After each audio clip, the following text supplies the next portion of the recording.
ଶୀତଦିନିଆ କିଛି ଚାରା ଏପର୍ଯ୍ୟନ୍ତ ଯାଏ ଫୁଲ ଦଉଛି। ଫାଷ୍ଟ ଲଭ୍ ହଉ କିମ୍ବା ହାର୍ଟ ପାଇନ୍ ହଉ, ଆଉ ତା ସାଥିରେ କିଛି ମୋଗରା ବି ଦଉଛି, ରେଡ୍ ପାଇନ୍ ଦଉଛି, ତା ସାଥିରେ ହ୍ୱାଇଟ୍‌ର ଆମର ଆସିବ ଯୋଉ ଇକ୍ସୋରା ଆଉ ତା ସାଥିରେ କିଛି ହ୍ୱାଇଟ୍‌ର ଆସିବ ମୋର ଜୁହି ପ୍ଲାଣ୍ଟ। ତ ସେ ସବୁ ଗଛ ମତେ ଏବେ ବି ମତେ ଫୁଲ ଦଉଛି।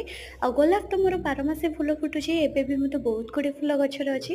ଆଉ ଇକ୍ସୋରାର ବି ବହୁତ ଭେରାଇଟି କଲର୍ ଅଛି, ଯୋଉଗୁଡ଼ାକ ଏବେ ମଧ୍ୟ ଫୁଲ ଫୁଟୁଛି ଆଉ ସେବତୀ ଗଛରେ ବି ଫୁଲ ଫୁଟୁଛି।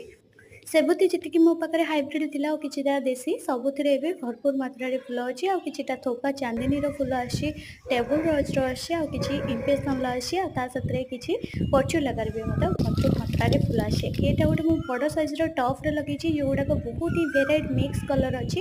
ୟେଲୋ ଠାରୁ ଆରମ୍ଭ କରିକି ରେଡ୍ ଆଉ ପିଚ୍, ତା ସାଥିରେ କିଛି ପର୍ପଲ୍, ଆଉ ତା ସାଥିରେ ହ୍ୱାଇଟ୍ ପର୍ପଲ୍ ମିକ୍ସ ଅଛି, ଗୋଟେ ହ୍ୱାଇଟ୍ ଅଛି, ଆଉ ତା ସାଥିରେ ଗୋଟେ ଡାଇନିଥସ୍ ଲଗେଇଛି। ଡାଇନିଥସ୍‌ଟା ମୁଁ ଲଗେଇଥିଲି ମଝିରେ, ଯେମିତି ମଝି ପୋଜିସନ୍‌ରେ ରହିଲେ ଟିକେ ଲୁକ୍‌ଟା ଟିକେ ଭଲ ଆସିବ, ଦେଖିବାକୁ ସୁନ୍ଦର ଲାଗିବ।